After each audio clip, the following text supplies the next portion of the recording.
Hello दोस्तों, क्या हाल चाल है। तारीख आज 14 दिसंबर 2025 और दिन रविवार। और आइए बात करते हैं आज के मुख्य समाचार में बिहार भर की 15 बड़ी खबरों पर नजर डालते हैं। देखिए, सबसे पहली खबर निकल के आ रही है बिहार से कि यूपीएससी ने सीजीपी डीटीए भर्ती 2025 के तहत 102 पदों पर आवेदन आमंत्रित किए हैं।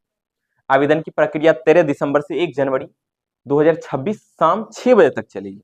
इसमें एग्जामिनर के 100 और डिप्टी डायरेक्टर के 2 पद शामिल हैं। एग्जामिनर के लिए कानून की डिग्री और 2 साल का अनुभव, अधिकतम आयु 30 वर्ष तय की गई है। वहीं डिप्टी डायरेक्टर के लिए पीएचडी और 5 साल का अनुभव, अधिकतम आयु 45 वर्ष रखी गई। नजर डालते हैं दूसरी बड़ी खबर पर। दूसरी खबर आ रही है बिहार बोर्ड से। बिहार विद्यालय परीक्षा समिति ने 3 आईएएसओ प्रमाण पत्र हासिल कर लिया है और बिहार में इतिहास रचा है। बिहार बोर्ड ने ऐसा करने वाला देश का पहला राज्य बना है। ये प्रमाण पत्र गुणवत्ता प्रबंधन, सूचना सुरक्षा और रिकॉर्ड प्रबंधन प्रणाली के लिए मिले। बोर्ड अध्यक्ष आनंद किशोर ने प्रमाण पत्र ग्रहण किए हैं। 1983 से 2025 तक के सभी रिकॉर्ड का डिजिटलीकरण कर दिया गया है। देखिए किस तरह से बिहार बोर्ड की लगातार अच्छी प्रदर्शन के बाद इस बार बिहार बोर्ड को आईएसओ सर्टिफिकेट तीसरी बार मिली है और ये देश का पहला ऐसा राज्य बना है जो सुरक्षा के मामले में, यानी कि क्वेश्चन में क्या लीक वीक के मामले में सबसे अच्छा रहा। वही तीसरी खबर निकल के आ रही है कि बिहार में एसपी एसएसपी करेंगे थानों का निरीक्षण। देखिए, बिहार पुलिस मुख्यालय के निर्देश पर अब सभी एसपी और एसएसपी सप्ताह में 2 दिन थानों का निरीक्षण करेंगे। इसका उद्देश्य पुलिस और जनता के बीच दूरी कम करना है। जो दूरी अभी पुलिस और जनता के बीच अत्यधिक है, यानी कि जनता पुलिस से डरता है, उसको कम करना है। जनता दरबार के जरिए नागरिक सीधे अपनी शिकायत दर्ज करा सकेंगे। इसमें लंबित मामलों पर निपटारा और पारदर्शिता में मदद मिलेगी।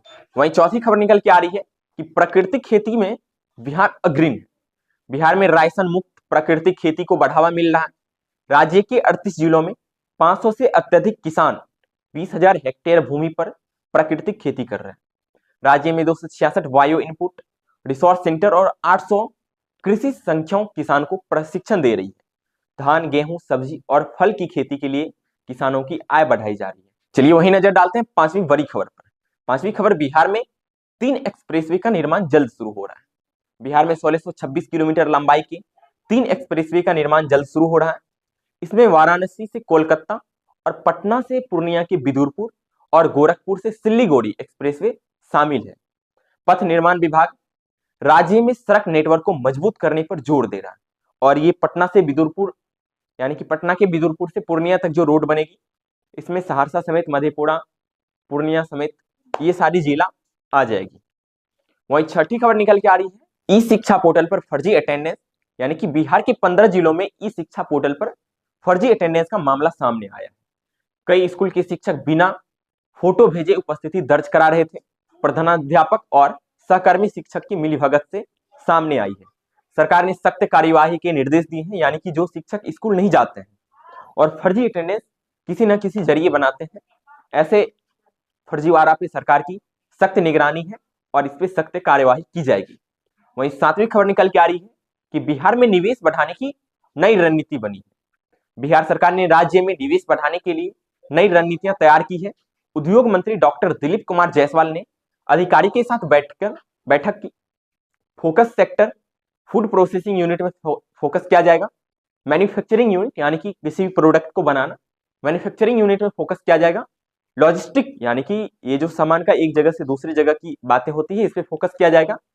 ग्रीन एनर्जी और टेक्नोलॉजी पे फोकस किया जाएगा, जिसका लक्ष्य है कि रोजगार सृजन और पलायन को रोकना, यानी कि बिहार में लगातार पलायन हो रहा है, उस पलायन को रोकना इस चीज का लक्ष्य रहेगा बिहार सरकार के। वहीं देखिए आठवीं खबर निकल के आ रही है कि मुख्यमंत्री ग्राम संपर्क योजना से, मुख्यमंत्री ग्राम संपर्क योजना के तहत अब तक 3,459 किलोमीटर ग्रामीण सड़कें बन चुकी हैं। अगर आप गांव में किसी रोड को देखते हैं तो हो सकता है कि वो मुख्यमंत्री ग्रामीण संपर्क योजना से बनी हो। और 3459 किलोमीटर लंबी सड़क बनाई गई है कुल मिलाकर। इसमें 24,000 से अधिक गांव को पक्की सड़कों से जोड़ा गया है। योजना में अब तक 78% से अत्यधिक कार्य पूरे हो चुके हैं। वहीं नवीं खबर निकल के आ रही है, पटना के 1002.52 एकड़ भूमि विवाद समाधान हो रहा है। डिप्टी सीएम सम्राट चौधरी ने कहा कि पटना की 1024.52 एकड़ भूमि का समाधान अंतिम चरण में है। राज्य सरकार अगले 5 वर्षों में रोजगार सुशासन और कानून व्यवस्था पर फोकस करेगी। सरकार जो ये अवैध निर्माण या अवैध कब्जा को हटा रहा है, इन सारे मुद्दा को लेकर भवन भूमि विवाद का निपटारा किया जा रहा है। वहीं 10वीं खबर निकल के आ रही है कि बीएसएससी भर्ती 23,175 पद पे निकाले गए हैं। बिहार सेकेंड इंटर लेवल भर्ती के तहत 23,175 पदों पर आवेदन की अंतिम तिथि 15 दिसंबर है, यानी कि इसी महीने की 15 तारीख को ये खत्म हो जाएगी।